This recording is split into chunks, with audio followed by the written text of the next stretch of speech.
ya. Jadi tunggu dulu. Assalamualaikum, selamat sejahtera ya. Jadi sebelum kita mulakan kelas dan tamatkan bab terakhir kita di tingkatan 5 ini, murid-murid, saya minta tolong ya, kejarkan lagi kawan kita yang 5 orang itu berkenaan, dah 22, bagus ya. Berkenaan dengan respons untuk kelas. Sebab yang link kehadiran minggu lepas yang terakhir itu berkenaan dengan sama ada kita nak buat kelas mentor, mentee ke ataupun juga lupa nama program itu ya. Tapi tak apa. Dengan Sekolah Menengah Sains Alam Syah ni. Jadi, kenapa penting ya? Sebab kamu boleh tengok pada skrin kamu sekarang ya. Okey, agak sengit. Sebab separuh antara kamu nak Isnin hingga Jumaat. Sabtu pula separuh lagi. Jadi, all votes count lah. Jadi, all votes count untuk mendapat panggil apa ya? Untuk mendapat keputusan yang Cikgu rasa adil, kalau boleh semua terlibat lah kan. Macam Irfan, Abunham baru jawab bagus-bagus. Jadi, benda ini Cikgu nanti akan serahkan kepada guru Sekolah Menengah Sains. Jadi, kita mungkin susunkan masa, kalau Cikgu nampak majoriti lebih dari separuh, 11 ke 12 orang lebih separuh kata nak Isnin hingga Jumaat, kita akan ikut Isnin hingga Jumaat. Kalau lebih separuh kata nak Sabtu, kita akan ikut Sabtu. Okey? Nah, fleksibel itu nanti mungkin antara grup kamu bincang itu nanti, tapi perjumpaan pertama cikgu akan ikut majoriti. Jadi penglibatan semua untuk jawab link kehadiran minggu lepas penting untuk cikgu buat satu meeting pertama antara kamu dengan murid-murid yang Sekolah Menengah Sains supaya tidak memalukan. Dan cikgu faham macam Bowen dan juga Jonathan, okey, Bowen mungkin ada tuition dan tak boleh committed untuk sepanjang program tersebut, tak apa. Macam Jonathan, kalau boleh, cikgu harap kamu boleh join sepanjang program itulah bersama dengan murid-murid Sekolah Menengah Sains. Saya tukar kepada you. Okey nanti ya. Kenapa ya? Jadi cikgu pun tak nak buang masa ya. Sekolah Menengah Sains Alam Syah seperti yang kamu semua tahu, Sekolah Menengah Sains lah. Keputusan mereka adalah antara yang terbagus. Itu tak nafikan lah di Malaysia. Okey? Bukan. Minggu depan kan tak cuti. Saya difahamkan tadi cikgu itu call, saya pun malu nak angkat tau. Saya belum lagi angkat. 9.30 ni saya call balik dia. Mungkin yang pertama perjumpaan itu akan buat ketika cuti minggu depan. Dan kalau Isnin hingga Jumaat tak ada masalah. Dan saya difahamkan sebab ini adalah yang penting Google Meet ini antara kamu dengan mereka. Maksudnya contoh kamu 2-3 orang dan satu kumpulan lagi 2-3 orang. Nanti kita akan letakkan jadual lah. Maksudnya kalau kamu nak buat lain masa, kalau saya difahamkan seboleh-bolehnya masa yang sama. Semua kumpulan tu. Jadi senang untuk pantau. Kita boleh buatkan pecah grup dalam Google Meet. Cikgu boleh masuk semua sekali. Kalau kamu buat Google Meet di masa lain, cikgu takut salah guna. Macam dah kita tahu kan Sekolah Menengah Sains Alam Syah lelaki semua handsome. Takut nanti Tan Sing Yi mengambilkan kesempatan untuk berkomunikasi benda-benda lain kan. Saya sebut nama tengah rakam ni tak bagus. Cikgu maksudnya untuk berbincang kimia ke fizik ke benda lain. Cikgu cakap benda bagus ya. Jangan salah faham tau. Itu satu. Jadi haraplah semua jawab. Ini yang nanti cikgu akan kongsikan. Terima kasih kepada Wan Han. Ini yang pertama. Siapa ada soalan? Ya, sebab kalau ikut program mentor mentee sekolah, cikgu rasa buka sekolah nanti perlu faham ya. Ya, untuk yang kamu perlu hantar modul itu, yang kamu dah buat itu bagus. Jawab semua, cikgu dah tak ada. Upgradekan TP sikit kat sana. Okey, dan paling penting sekali, selain daripada kamu buat nota semua itu, ataupun nak belajar dengan cikgu ada fakta sains yang payung yang tak tahu kan. Paling penting buka sekolah, kamu perlu ingat kita perlu kerja eksperimen. Satu lagi kerja PBL. Project Based Learning. Kamu kalau tak jual bakteria ataupun pakai apa itu, yogurt itu tak apa. Kamu tak jual tak. Tapi cikgu nak kamu bukukan. Maksudnya, kamu bagi saya soft copy, saya cetakkan apa yang kamu buat daripada 1.0 hingga 5.0 sebab ada pemantauan. Budak sains, aliran sains ni apa yang mereka telah buat. Fizik dan kimia saya tak nak tanya. Cikgu tak nak tanya, itu biar tepi. Cikgu nak settlekan bio dulu. Sepatutnya sudah ada 4 projek mati saya. kita sekarang satu sekurang-kurangnya. Maksudnya, minta tolongnya lepas ini, setiap kumpulan yang patut ada untuk projek itu, tolong siapkan apa yang kamu patut ada. Okey, mungkin bahagian jualan itu kau biar kosong dulu sebab kita tahu nak jual untung berapa ringgit kan, tapi kita kosong dulu, sabar. Kalau dia perlu, bagikan saya soft copy, Jeku yang akan tolong cetakkan. Irfan, tolong isi link kehadiran minggu lepas. Irfan? Okey, thank you. Jadi itu jadi ya. Jadi kita mulakan kelas hari ini tanpa melengahkan masa. Satu lagi, perkara ketiga. Sorry ya. Banyak benda yang kita sebut hari ini. Mengenai Decathlon, Jeku difahamkan ada murid yang tidak menghantar, jadi tak dapatlah pencapaian dan sijil penyertaan yang patut ada. Okey, jadi Jeku pun nak ambil kesempatan berkongsi sedikit pengalaman untuk anda semua ya. Cihin dah dengar banyak kali dah. Untuk kamu semua, mungkin kali pertama, Jeku nak ingatkan anda semua. Kalau kamu menghadapi isu, kamu sudah hantar tetapi mereka tak terima. Ini tengah rakam tau. Jeku nak backup kamu pun, dengar ya, Jeku suka backup kamu semua. Kalau kamu nak bagi Jeku bukti, kamu hantar dan kamu nak Jeku fight, Jeku sangat suka buat kerja macam ni. Jeku ulang kan, saya sangat suka. Jaga telefon, bukti ni. Namun, kesilapan kebanyakan anda adalah kamu tidak boleh memberikan saya bukti ya. Jeku difahamkan ada nama 4-5 orang yang tercicir. Macam Irfan, kenapa tak hantar? Ataupun sudah hantar tapi mereka tak terima. Irfan ada? Irfan? Jeku nak tolong ni ya. Irfan ada? Irfan? Kan? Kalau dah hantar, Jeku minta tolong bukti. Itu yang Jeku cakap dengan semua ya. Dalam dunia ini, tak kira PDPR ke ataupun hantar kerja, macam kat sekolah pun, Jeku pernah hilang buku nota murid tau. Jadi, bukti yang paling penting kamu perlu ada, tanda tangan ataupun kalau komputer paling senang screenshot. Belajar screenshot. Jeku ulang belajar screenshot. Ketika kamu hantar, jangan keluar satu page itu cakap kamu telah hantar. Screenshot, sebab dalam screenshot itu ada masa. Jadi kita tahu dah, dah hantar berjaya masa ini. Kita boleh gunakan bukti ini untuk pergi sekurang-kurangnya hantar kepada pihak penganjur, nyatakan kamu dah hantar.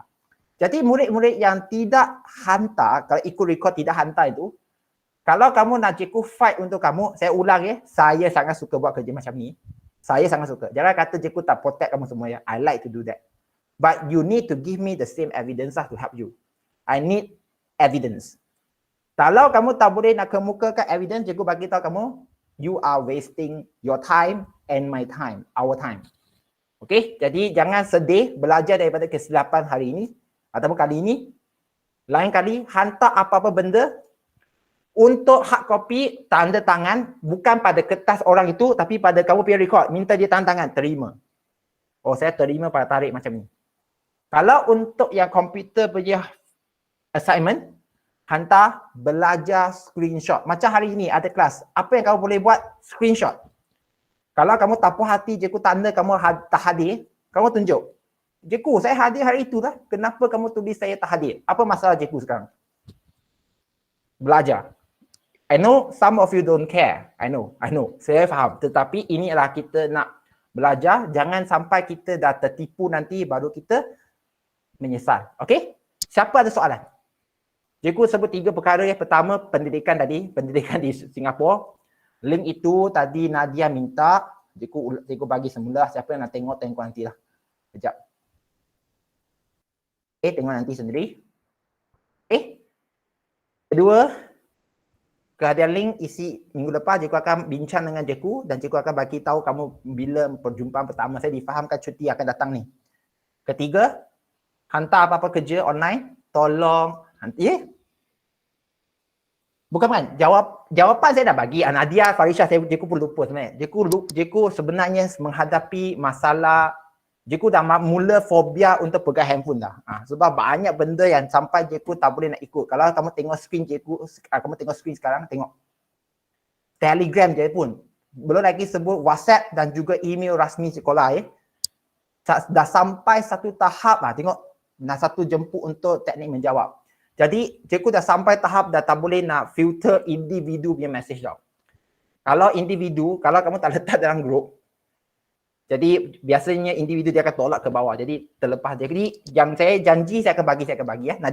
Nadia Falisha, Siti Nadia punya, Cihin, siapa lagi ya? 2-3 orang lagi. Nanti juga tengok balik, juga akan chat box search, nanti juga akan bagi ya. Juga akan screenshot bagi jawapan tu. Okey? Boleh ya? Ya, boleh ya. Cikgu sendiri dah mula fobia untuk gadget handphone lah. Serius lah. Jadi, sekarang kita sama belajar ya. Murid-murid, kita dah sampai ke bab terakhir. Jadi, untuk tingkatan 5. Jadi, seperti yang kita sebut pada minggu lepas, mungkin sampai hari ini, ada orang masih tak faham lagi. Cikgu, sebenarnya, jin teknologi ni, genetik, khususnya kejuruteraan genetik ini, bagaimanakah kita nak faham? Jadi, aku nak tunjukkan 3 video yang asas dulu supaya kamu boleh imbas kembali. Dan untuk video ini, YouTube ini aku akan bagi dalam link Google Classroom lagi. Nanti kamu boleh tontonlah bila-bila masa yang suka. Sebab aku menghadapi masalah copyright juga ya. Kalau aku dah share sekarang, kalau video itu restricted punya, nanti dia akan block. Aku perlu trim. Keluarkan bahagian yang ada video ni. Okey, jadi kita tonton beberapa dulu supaya kamu imbas kembali kejuruteraan genetik. Bagaimana dia berfungsi. Bermula dengan pertama sekali, apa hubungan jin dengan protein? Apa hubungan jin dengan protein? Dalam ini, aku nak tunjukkan yang paling senang sekarang. Buka skrin ya. Dengan senang, tengok je. Okey, anda boleh tengok . Here is a cell, the basic unit of all living tissue. In most human cells, there is a structure called the nucleus. The nucleus contains the genome. In humans, the genome is split between 23 pairs of chromosomes. Each chromosome contains a long strand of DNA, tightly packaged around proteins called histones. Within the DNA are sections called genes.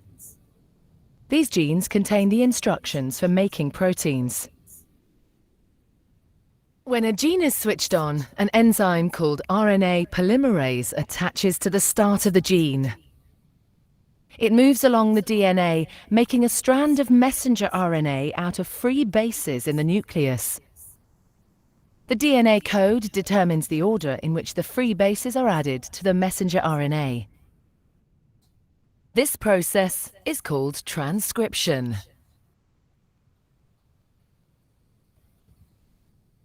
Before the messenger RNA can be used as a template for the production of proteins, it needs to be processed. This involves removing and adding sections of RNA. The messenger RNA then moves out of the nucleus into the cytoplasm.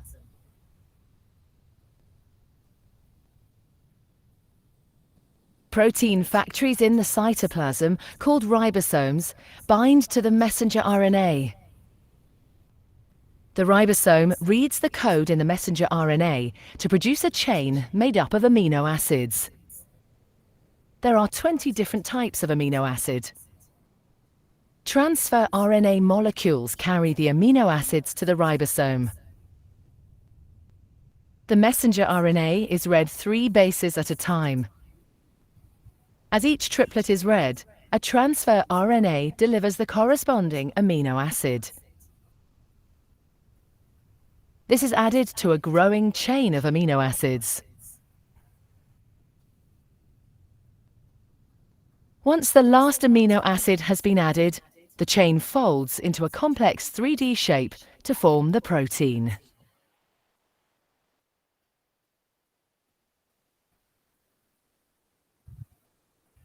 Okey, jadi yang pertama, cikgu pun tak nampak masa. Yang pertama ini, kita dah tahu sekali lagi jin mengandungi DNA itu.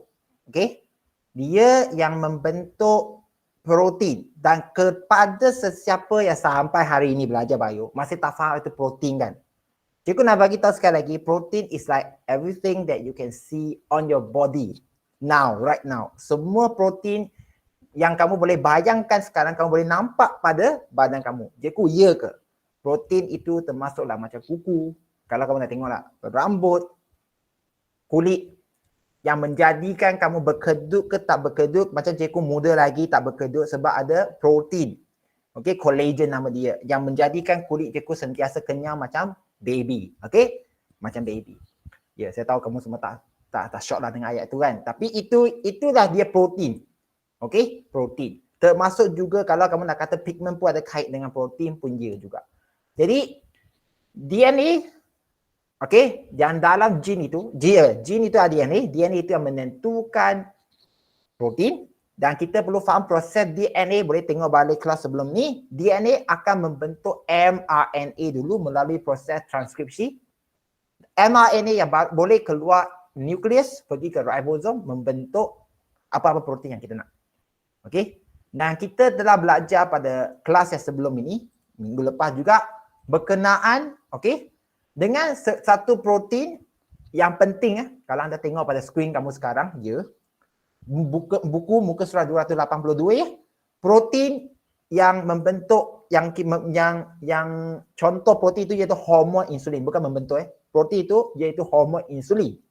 Hormon insulin ini berfungsi untuk menukarkan glukosa berlebihan dalam darah, untuk membentuk glycogen supaya ataupun paras gula dalam darah kita tidak terlalu tinggi, okey, dan menyebabkan penyakit seperti kencing manis. Okey? Jadi insulin ini menjadi isu untuk pesakit kencing manis adalah dia tidak dapat menghasil insulin disebabkan banyak faktor lah. Jadi kita telah belajar pada kelas sebelum ini bahawa gene insulin boleh dipotong keluar daripada DNA manusia. Cikgu, potong keluar. Ya, dia potong keluar oleh enzim pembatasan. Restriction enzyme. Cikgu pun tak nak buang masa. Lepas potong, dia masuk ke dalam plasmid bacteria. Jadi dengan pendek kata, nak buat ulang kaji nanti, sekarang kita tonton dulu dengan kejap video yang akan sebut dengan cepat dan supaya kamu tangkapkan dia punya idea. Cikgu faham mungkin tulis kamu susah sikit, nanti sabar dulu. Tangkap idea dulu ya. Tangkap idea supaya kamu sentiasa ingat macam mana dalam minda kamu ada idea itu. Idea nanti baru tulis ya. Kita pergi ke genetic engineering kejap je. Sepatutnya tunjuk kelas hari itu tapi tak sempat lah. Okay? Kita tengok. Many years ago, diabetics who needed insulin to survive had to inject cow or pig insulin into their bodies. This was not ideal for many reasons. Today, the insulin that diabetics inject is human insulin, and it is produced by microorganisms such as the E. coli bacterium and certain strains of yeast. But how do these microorganisms produce human insulin? Genetic engineering. Scientists are able to turn certain microorganisms into mini factories that make useful substances that improve our health, the environment, and the economy. But what is genetic engineering? An organism's DNA makes up its genes, which code for all the proteins the organism needs to survive. Each gene codes for a different protein, or part of a protein. Genetic engineering is the manipulation or changing of the DNA of an organism. Genetic engineering involves removing a gene from one organism, which is called the donor, and transferring it to another organism, which is referred to as the recipient. The recipient is called a transgenic organism or a genetically modified organism.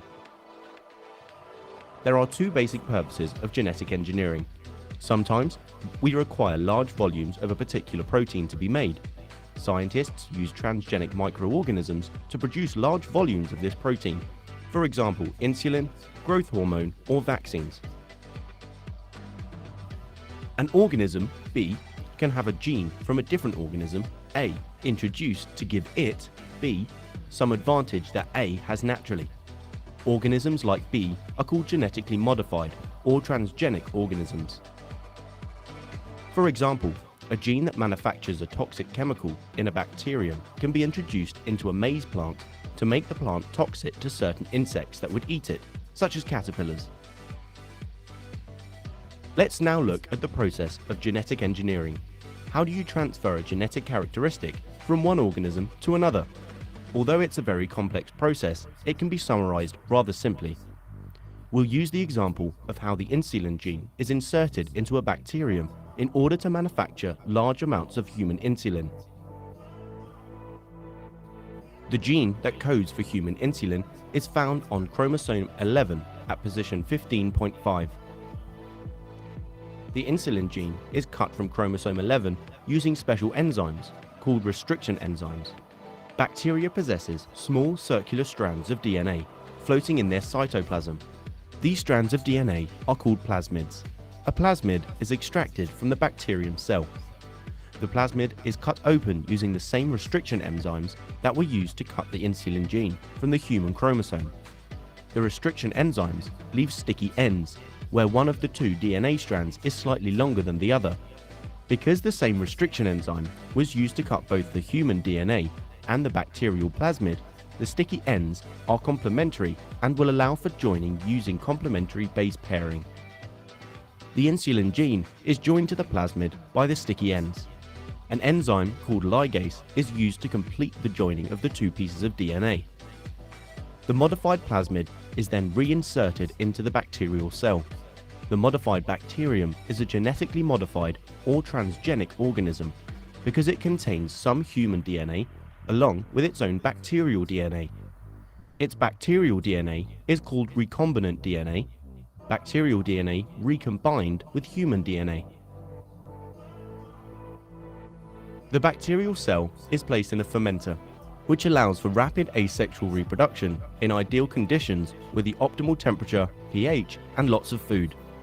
Because the bacteria reproduce asexually, the offspring are all clones of the original transgenic bacterium. They all have identical recombinant DNA. The bacteria express their own genes in order to survive. In other words, they make their normal bacterial proteins. But they also express the human insulin gene and make human insulin. The fermenter has become a culture of mini factories, all producing human insulin. The insulin is then extracted, purified, and packaged. Humans can now inject themselves with human insulin. And that is how genetic engineering works. If you like the video, give it a thumbs. Okay, jadi sebelum Jeku nak lompat ke bioteknologi, sebab ada kaitan, maksud dia, kamu kalau masih lagi tertanya, kalau kamu masih lagi terfikir macam mak ayah ataupun datuk kita, oh tak boleh potong jin lah, memang susah.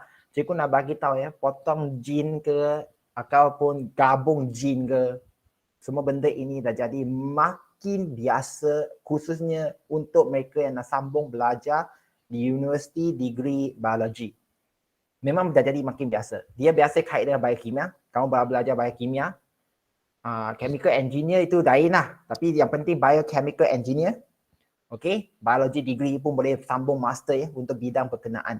Jadi Malaysia ada kerja macam ni, itu bukan saya punya topik lah. Bidang itu ada, tapi kerja itu biasanya kamu akan pergi ke negara-negara jiran macam Singapura, ataupun kalau kamu nak pergi, kalau untuk China yang suka pergi ke Taiwan. Taiwan pun ya. China je aku tak yakin lah, kalau memang ada, tapi tempatan sana mereka punya pakar dah lebih daripada apa yang patut ada. Okay, kalau tidak pergi Amerika dan Eropah pun ada. Jadi daripada kamu tonton video itu, boleh ke tak kamu percaya dan terima realiti bahawa jin daripada apa-apa organisma boleh dipotong. Kenapa nak potong jin itu keluar? Siapa nak jawab? Kenapa nak potong jin itu keluar? Siapa nak cuba jawab? Ya, selain pada jin. Siapa nak jawab? Boleh tak Jeku pilih macam Kok Siang? Kok Siang, lama Jeku tak dengar kamu cakap secara ilmiah lah. Jadi Kok Siang, kenapa kita dah potong jin tu keluar? Main-main saja ke? Kok Siang, buat apa tu Kok Siang? Ya, saya ada. Saya tengah fikir. Oh, ya ke? Tapi suara kamu macam penat je apa benda berlaku ni. Are you okay? Okay. Sure. Okay. Kamu boleh baca pada chat box. Apa dia Cikgu Dwi? Kongsian? Apa Cikgu tulis kat situ? Ciri-ciri. Apa? Habiskan lah. Habiskan. Okay. Ya, ciri yang dikehendaki. Sebut je. Yang dikehendaki. Ya, sebab jin itu akan membentuk protein yang dikehendaki. Okey, protein. Biasanya kita kait dengan protein. Okey, itu pasal biokimia. Kalau Chin asyik tanya, ada kerja ke tak? Cikgu bagi tahu sekarang ada. Tapi kerja dia sebenarnya memang boleh kata sebenarnya bukan kata boring lah. Boleh kata kalau kamu tak faham bidang sains ni perlu kamu mencari sesuatu benda yang baru tau. Kalau kamu tak dapat menemui benda baru, benda yang berulang itu dia akan buatkan kamu rasa memang boring lah. Jadi yang penting adalah, jadi kita potong jin itu keluar sebab yang video pertama tadi aku tunjuk itu, jin itu yang akan membentuk protein yang kita nak. Protein itu merujuk kepada hampir semua benda yang kita nak lah. Protein. Okey? Jadi kita potong, kita masuk ke dalam kenapa mikroorganisma. Satu etika, isu etika lah. Jadi orang tak cakap lah kalau kita masuk ke dalam babi ada isu. Atau masuk ke dalam haiwan kejam. Jadi kita masuk ke dalam mikroorganisma. Okey? Jadi untuk mereka yang ada bentang pasal etika, mikroorganisma itu pun nyawa, ada minda dia sendiri. Go ahead, you nak bentang, sila bentang di antarabangsa tapi bukan di kelas cikgu lah. Itu satu. Dan kenapa cikgu sebut untuk bab ini, kita masuk ke dalam bab yang seterusnya. Muka surat 284 dia. Okey? Bioteknologi. Okey? Bioteknologi ya. Cikgu nanti akan ulang pada muka surat 284 ni. Dan kalau anda tengok, terus lompat dari 284 pergi ke muka surat 286. Okey? Iaitu DNA profiling. DNA profiling atau pemprofilan DNA. Apa itu pemprofilan DNA ya? Okey. Maaf ya cikgu. Cikgu sekarang ada share screen ke tak? Sebab sebenarnya cikgu ada share screen. Sebenarnya cikgu ada share screen lah. Malu lah. Dah kata tak share kan malu juga sebenarnya. Okey, ada. Sorry. Yising ada hari ni. Aku bagus. Ingat ada tuition semua tanah saya dah. Okey. Jadi 286. Okey, pemprofilan DNA. Jadi apa cerita dia sekarang? Mungkin kamu pernah dengar fingerprint. Fingerprint lah. Maksudnya kalau di tempat yang berlaku sesuatu jenayah, polis akan ambil cap jari yang tinggal di kesan tempat jenayah itu. Lepas itu dia akan bandingkan dengan suspek. Maksudnya siapa-siapa suspek itu tengok cap jari dia kalau sama, kamu ada berada di tempat berlaku jenayah. Itu kalau dia tinggal cap jari. Tapi kita semua tahu, cap jari itu sebenarnya tak macam drama tau. Dapat satu cap jari yang lengkap. Melainkan kalau penjenayah itu macam cikgu lah banyak berpeluh, tangan asyik berminyak kan. Jadi pegang tanpa glove lagi, memang akan tinggal yang lengkap. Biasanya cap jari itu yang tinggal itu tak lengkap. Maksudnya macam-macam isu lah. Jadi nak baca pun susah. Memang cabaran dia. Jadi cara kedua, kita boleh mengambil sampel-sampel. Contohnya macam darah. Kesan darah yang tinggal di tempat jenayah itu untuk buat perbandingan dengan suspek. Okay, contohlah tempat jenayah itu ada A, B, C, D yang pernah pergi. Okey, di tempat itu ada darah. Jadi macam mana kita nak buktikan darah itu milik pada A, B, C atau D. Okey, ataupun bilik pada Chi Hing ke, Jonathan ke, Yi Sing ke ataupun Chang Kok Siang kat sini lah. Kita nak tahu macam mana. Jadi kita perlu buatlah. Jadi biasanya kamu akan tanya, jadi cikgu, saya pernah tengok dalam cerita, saya nampak benda macam ni. Ya. Kalau kamu tengok pada muka surat 287. Sebenarnya, apa yang diwakili oleh setiap garis itu yang murid sentiasa tanya. Jadi jangan risau, SPM dia tak tanya dalamnya, tapi STPM ini esei. Cikgu yakin dah cakap ini memang esei. Tapi untuk kamu, cikgu nak minta kamu tonton cerita dulu sekali lagi. DNA memang boleh dipotong. Cikgu dipotong dengan gunting ke? Bukan. Enzim. Ada enzim yang akan potong. Potong dia menjadi segmen-segmen yang lebih pendek. Okey? Jadi cikgu nak tunjukkan sekali lagi satu YouTube lah. Hari ni memang banyak tonton YouTube dan benda ini cikgu akan share semua dalam Google Classroom. Nak tengok, go ahead. Tak nak tengok, klik turn in. Okay, klik turn in je. DNA fingerprinting, yes. Oh ya. Yeah. Jadi kita tengok ya.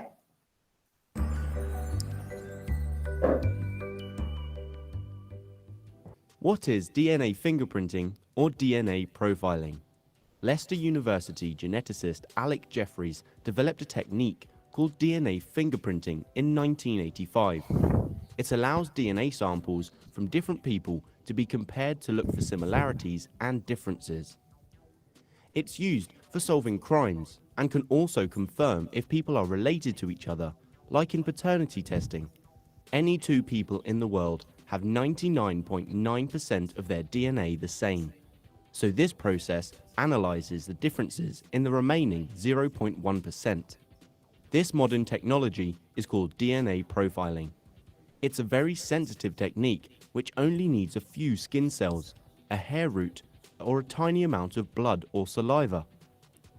There are sections, or loci, of chromosomes, where instead of a gene consisting of a long sequence of bases, there are much shorter sequences of 3, 4, or 5 bases that are repeated many times.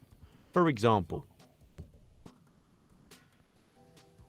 these repeated sequences are called short tandem repeats, or STR. At these places on the chromosomes where we find these STRs, there are areas that vary in number of repeats. DNA profiling only looks at these STRs. A cell sample is collected. This could be from some blood at a crime scene, or a swab from the inside of someone's cheek, for example. The DNA is then extracted from the sample.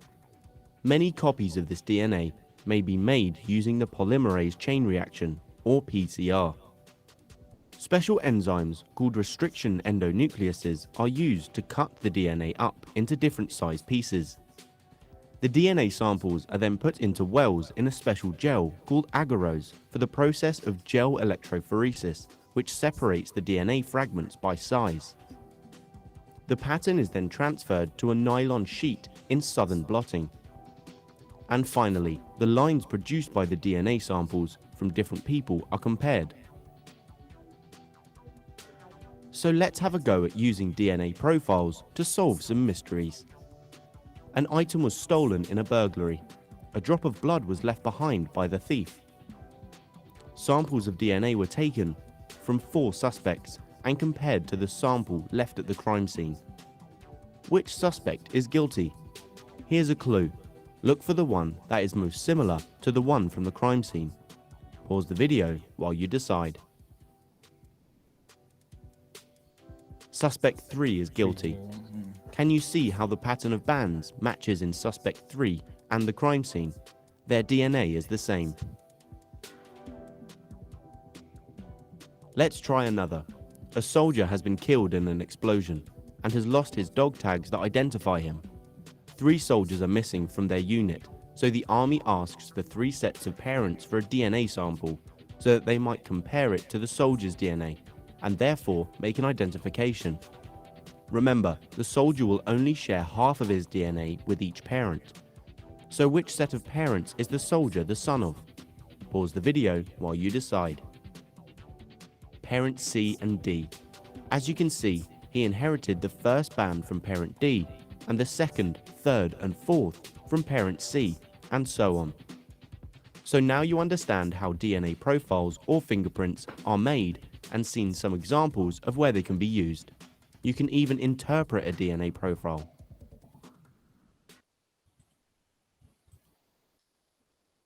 Okey, jadi seperti yang anda tonton ya, Jeku pun tak nak bajikan masa. Jadi itu adalah pada screen kamu. Nanti Jeku akan share semula link ini dengan dalam Google Classroom. Kamu nak tonton 100 kali silakan, bagus ya. Jadi kamu akan faham ya bahawa DNA fingerprinting bukan untuk kita baca susunan nukleo tidak ataupun base nitrogen. Yang Jeku kata ada berapa jenis base nitrogen, Jonathan? Ada berapa jenis base nitrogen dalam DNA? Berapa? Yes? Jonathan, what are you doing? 4. Oh, good. Bagus. Ada 4. Okay? Simply, kalau kamu ingat Jeku pernah sebut A, T, G dan C untuk DNA lah. Kalau untuk asid nukleik dia ada 5, termasuk mRNA. RNA tu dia ada U lah, uracil gantikan T. Jadi ada sebenarnya ada 5 lah kalau untuk yang asid nukleik. Tapi kalau DNA, ATGC4 je. Jadi kita DNA profiling bukannya nak membaca susunan base nukleotik, memang gila, tak jadi. Sangat panjang. Kita akan baca susunan nukleotida ataupun susunan, kita lebih fokus kepada sekarang di sini ialah base nitrogen yang berulang. Dia akan potong dan dia potong itu ada susunan yang berulang itu yang bakal membentukkan berat yang berbeza. Jika gunakan istilah berat dia, kenapa berat? Sebab apabila dia letakkan southern block ya, di sini. Ini dia. Okey? Ya, jauh electrophoresis, sabar. Jauh electrophoresis dulu. Okey? Southern block itu nanti cikgu cerita lah. Tapi jauh electrophoresis ni pun betul. Dia ibarat macam elektrolisis tau. Dengan senang kata, elektrik akan dijanakan ke dalam satu bahagian. Okey? Cikgu, benda ini boleh buat eksperimen ke? Cikgu ulang ya. Di universiti, kalau cikgu pernah main satu kit. Kit who is the criminal. Dalam set itu memang ada jauh electrophoresis dan ada sampel darah. Itu ada kata macam mana mereka dapat. Tapi online baca memang mahal lah. Dia memang gunakan, letakkan sampel ke atas gel itu. Dan apabila disambung elektrik, jadi ada elektrik di sini kan. Elektrik lalu di tempat ini, jadi yang berat itu akan berada kat bawah. Jadi dia dari biru itu akan naik. Jadi yang berat itu akan berada kat belakang. Maksudnya berat itu maksudnya segmen itu lebih panjang berulang. Pendek punya dia akan naik dengan lebih cepat. Itu yang membentuk gambar seperti yang di sini. Jadi yang setiap garis ini bukannya rujuk kepada susunan base nitrogen semata-mata, bukannya. Dia lebih kepada segmen DNA yang pendek.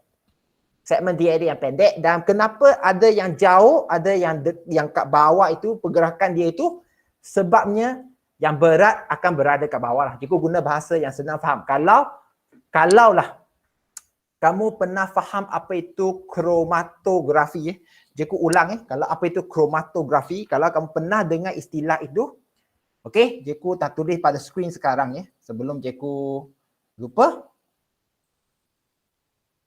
Macam mana cikgu nak cakap supaya cikgu anda faham ya.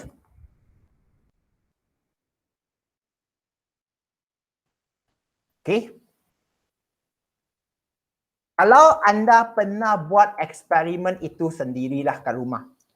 Kalau kamu ada printer, bukan laser printer bubble jet printer cukup dah. Kamu print warna hitam. Okey, kalau anda print warna hitam contohnya. Murid-murid apa yang cikgu kata warna hitam itu kan. Kamu cetakkan di atas kertas. Okey, anda kata ini kertas. Kamu tercetak contohnya satu tulisan lah. A lah, biar kat sini ini A. Tulisan lah kat sini, hitam. Tapi kamu menggunakan printer yang berwarna color cartilage. Maksudnya dalam ini ada 3 warna kan? Cyan, magenta dan juga cyan, magenta, one more is what lah? Kuning. Red. Bukan, cyan tu red lah. Cyan, magenta and red. Magenta bukan red. CMK. K for what lah? Biar, sekejap. Cikgu lupa lah semua ni. Asyik semua. Sebab banyak benda lagu kat minda je kuah. CM cartilage.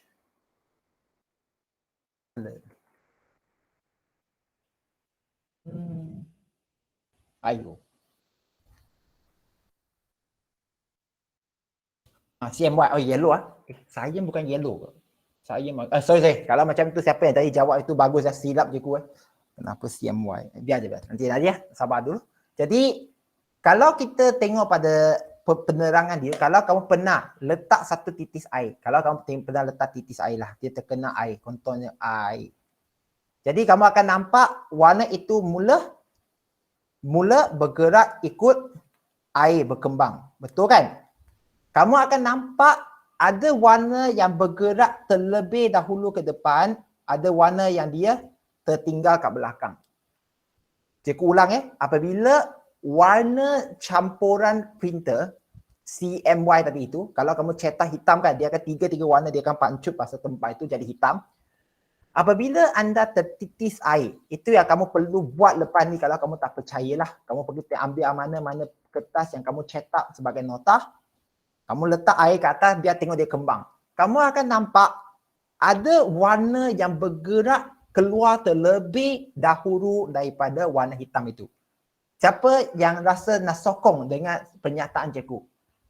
Pernah ke tak kamu melalui pemerhatian seperti ini ataupun tak pernah? Pernah ke tidak? Tidak. Tidak. Jadi yang dibuatlah. Kalau tidak, kalau nak juga, cikgu akan sebut dengan video yang satu senang je. Dah kromatografi. Ya. Sebab benda ini perlu tahu. Sebab berat yang berbeza. Yang ringan dia akan lalu terdahulu. Ini dia. Tak perlu tengok dia punya YouTube penuh. Tengok result dia terus saja. Sebab benda ini yang kita tak bincang tau. Seperti ini. Jadi warna yang bergerak depan itu sebenarnya dia lebih ringan. Sebab dia ringan, jadi apabila air itu meresap masuk, ada istilah dia panggil absorb. Bukan absorb, tapi absorb tak apa. Kamu akan belajar masa akan datang. Jadi dia akan bergerak macam tisu letak dalam air. Air itu akan bergerak naik atas tau. Dia akan diserap naik atas. Jadi dia akan melarutkan apa yang ringan itu, bawa dia naik atas. Yang berat berada kat belakang, yang ringan akan bergerak ke depan. Itu yang ada perbezaan di situ. Jadi konsep dia pun sama ya untuk yang DNA tadi itu kalau anda tengok. Jadi yang berat itu akan pergi jauh, yang ringan akan pergi jauh, yang berat itu akan berada kat belakang. Iaitu kalau kamu tengok kat sini, dia akan stay pada biru lah, lebih dekat. Jadi dia akan gerak jauh kalau ringan, yang berat dia akan gerak perlahan. Dan banyak faktor juga yang mempengaruhi kenapa dia bergerak jauh. Tapi itu bukan yang penting. Yang penting ialah corak dia. Corak. Okey? Dari corak itu yang kita akan, siapa dia? Ya Chin, apa saya bantu? Ya Chin. Okey, jadi cikgu tadi sebut macam electrolysis kan cikgu. Jadi saya nak tanya, mana katanya terminal positif, mana terminal negatif? Oh, itu sebenarnya, macam ni lah. Gel electrophoresis ni, dia tak fokus pentingnya pada positif negatif.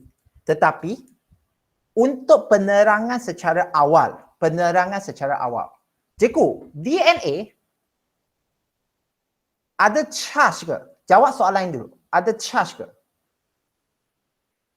Cik, nak jawab tak? DNA ada charge tak? Tak tahu? Mungkin ada kot. Bukan mungkin ada. Siapa nak jawab?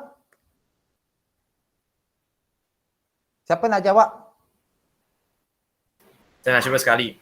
Boleh, sebab jika dia ada charge tak boleh guna electrolysis macam tu. Oh, tidak. Saya bagi tahu contoh sekali lagi. Cikgu ambil paling senang. Kita semua tahu DNA ini berbentuk macam ni. Betul kan? Okey? Contoh cikgu ambil satu je, fosfat. Tahu ke tak fosfat itu dia ada charge?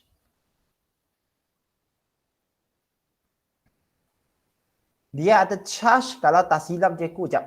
Kita tengok terus daripada Google lagi senang. Sebab cikgu takut memberikan satu gambaran yang salah tau. Sebab yang penting fosfat.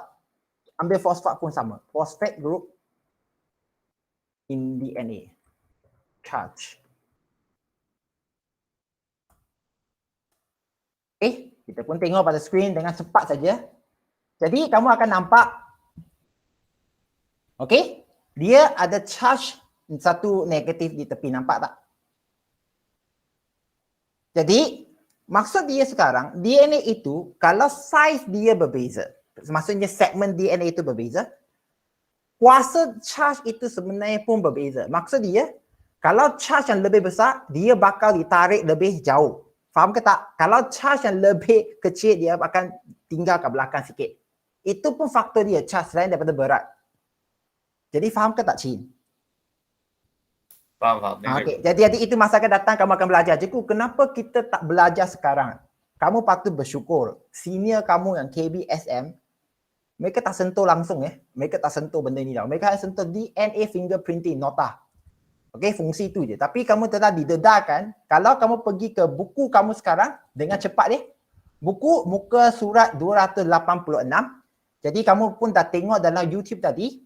Okey, bioteknologi antaranya kita guna untuk pemprofilan DNA.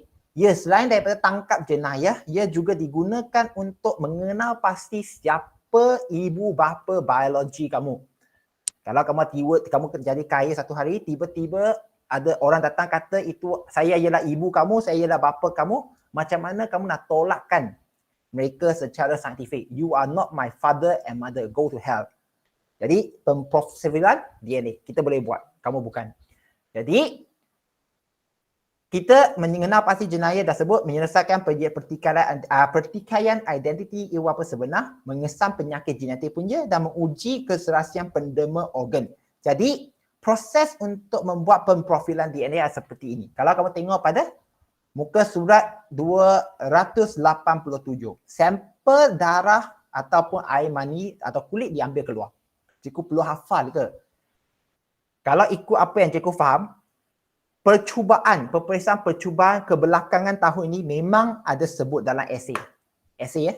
Jadi kalau kamu pilih tak nak hafal dan dia keluar dalam soalan esei, okey, yang wajib jawab. Cikgu, esei wajib jawab. Maksudnya kertas 2 perlu ingat teknik menjawab. Bahagian A struktur, bahagian B dan C esei. Biologi bahagian B dan C esei.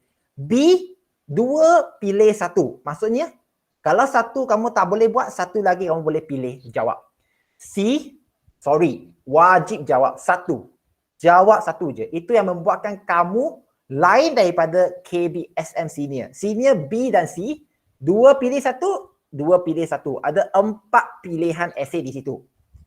Okey? Kamu tidak, kamu sekarang 3 je. 2 pilih 1 dan 1 lagi wajib jawab. Jadi harap dia tak keluar lah, itu je dia. Jadi kalau kamu tengok dalam muka surat 287 ni, kita keluarkan bahagian apa dulu? Kamu akan nampak untuk buat DNA profiling perlu faham bukan memerlukan darah satu bikar 1000 ml, tidak, sikit je. Sebab di situ kalau kamu tengok dalam penerangan itu, dia sebut satu istilah ya, PCR, ya, polymerase chain reaction, PCR tu. Itu pun sebenarnya kalau masa akan datang kamu akan belajar macam mana nak membanyakkan DNA dalam sampel yang diambil. Macam mana kita nak perbanyakkan DNA yang ada, duplicate mereka. Cikgu, DNA bukan bakteria ni, DNA. DNA boleh jadi banyak ke? Ya. Kalau kamu tengok di sini, nombor 2, DNA akan diekstrak daripada sampel.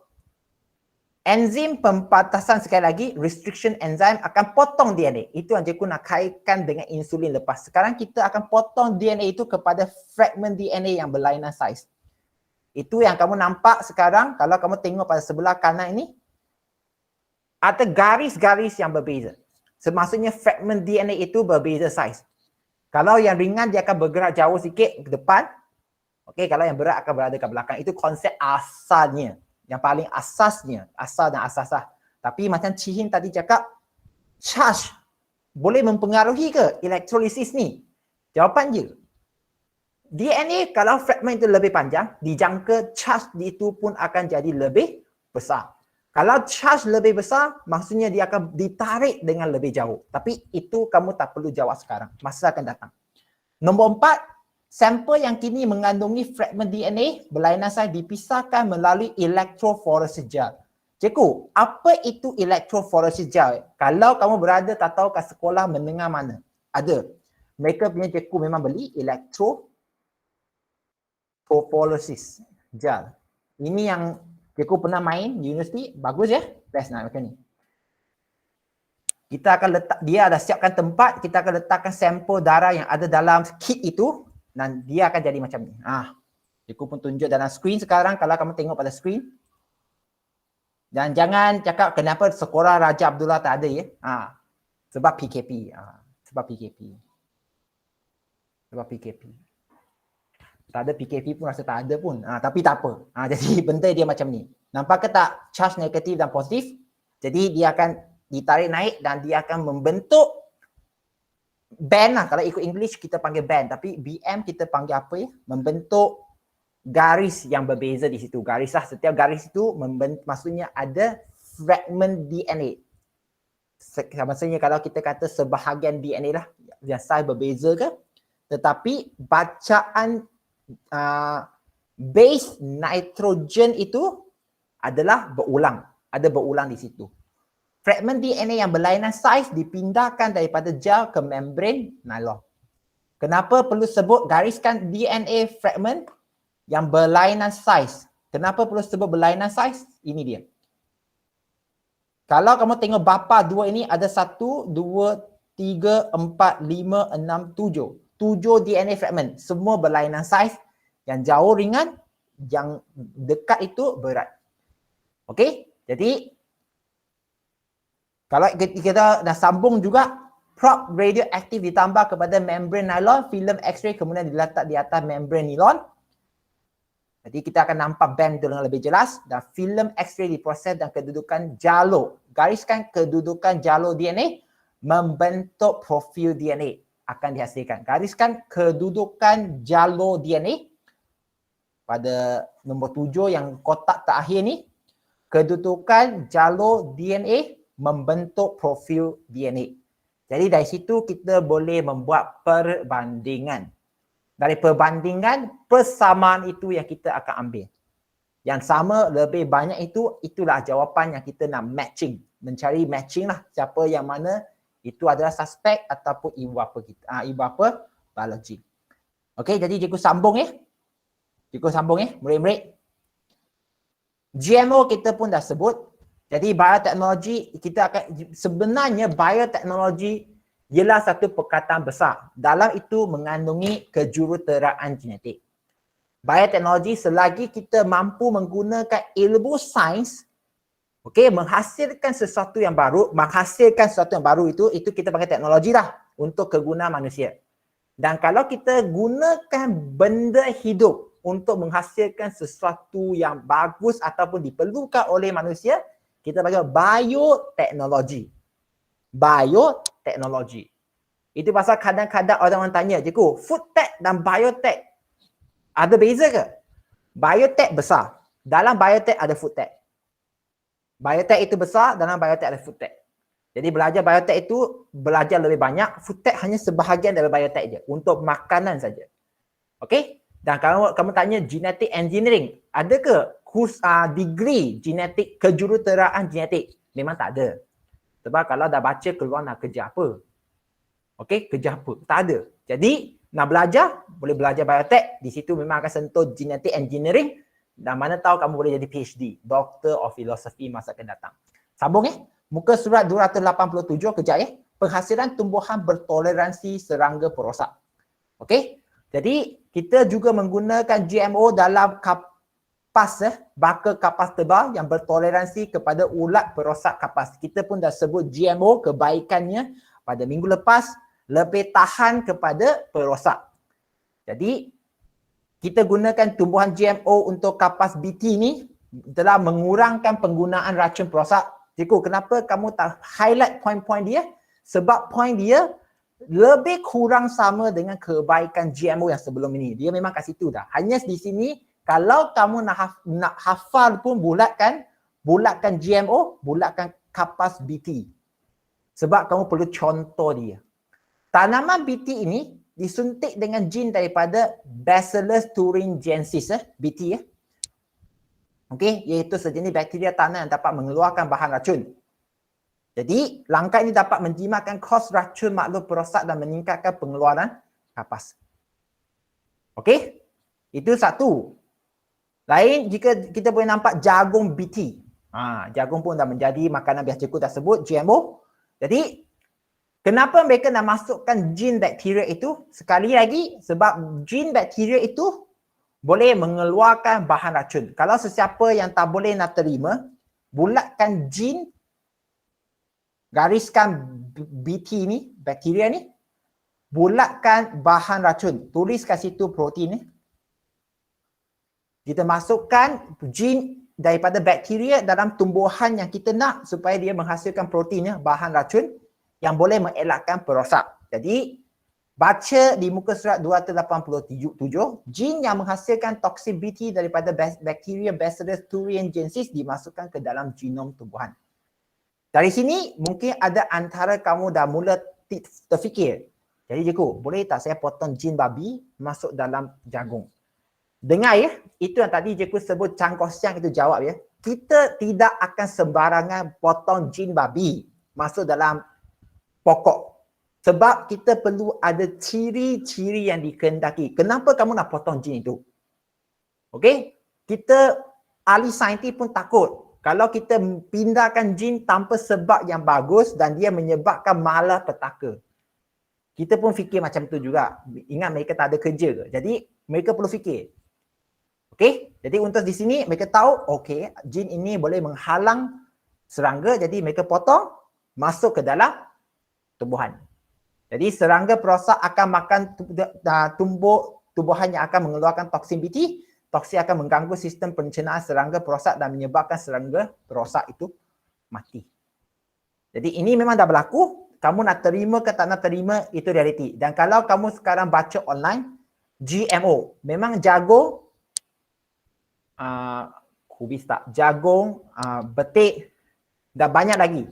Semua GMO. Cikgu, mereka tulis di situ organik. Organik lain ya. Organik, dia tanam secara organik. Maksudnya guna baja organik. Baja bahan benda hidup lah. Tetapi, dia punya spesies dia tanam itu ialah apa? Kalau GMO organik sebenarnya. GMO organik. Tetapi, ada yang claim organik itu maksudnya menggunakan baka yang tulen daripada tempat mereka, baka yang tulen, bukannya GMO. Itu kamu pun perlu mengkaji ya. Kadang-kadang mereka sebut saja. Okey, bukannya salah sepenuhnya. Dan pergi ke muka surat 288, bioremediasi kita pun dah sebut. Kita sebut sebelum ni bioremediasi gunakan tumbuh-tumbuhan untuk bersihkan pencemaran. Tapi sekarang kita adalah bakteria yang diubahkan jin dia untuk bersihkan minyak ataupun petroleum yang maksudnya yang terkeluar secara banyak ketika ada kemalangan ataupun kecuaian yang berlaku dalam pelantar, panggil apa itu, petroleum. Okey? Jadi ini dia. Kalau cikgu nak hafalkan nama spesies ni, Alcarnivorous borkumensis, cikgu pun tak sebut, tak reti sebut ini sebab memang jarang sebut. Tapi kamu perlu sebut bioremediasi untuk membersihkan bahan cemah bakteria yang diubah sai jin dia untuk cenarkan minyak tersebut. Okey? Dan cikgu pun tak nak buang masa dah. Muka surat 288 dan 289 kamu semua dah tahu. Benda ini adalah sumbangan bioteknologi kepada mereka yang ada isu berkenaan dengan agama, Kristian ke Islam ke. Dengar ya. Kalau kamu nak bentang, adakah tak ini adalah melawan keinginan Tuhan? Ada. Memang kita debat pasal etika, bioteknologi serta kejuruteraan genetik. Tapi bukan di sini. Kamu sekarang hanya perlu sedar benda itu telah wujud. Telah wujud di sekitar kita. Dolly ini baru satu kes kecil je. Jangan ambil Dolly daripada sekolah rendah ini sampai hari ini masih Dolly. Kita dah pergi jauh dah sebenarnya. Sangat jauh. Okey? Bacakan kat sini sumbangan dia. Muka surat 289. Jadi di sinilah kita tamat untuk bab terakhir iaitu genetik teknologi. Dan paling penting cikgu dah sebut kejuruteraan genetik iaitu insulin. Okey, penghasilan insulin dan bioteknologi DNA profiling. Cikgu, macam mana dengan gene therapy? Gene therapy. Gene therapy itu adalah macam ni. Kalau kamu ada kanser, contohlah. Ini apa berlaku? Contoh kamu ada kanser pada bahagian perut. Maksudnya perut, sel-sel perut itu, gene itu ada something wrong, rosak. Gene therapy bermaksud kita akan menggunakan apa-apa cara sekarang. Biasa mereka akan guna virus.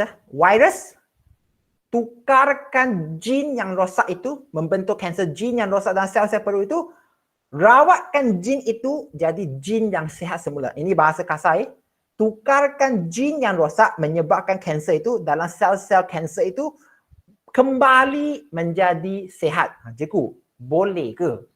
Boleh. Boleh.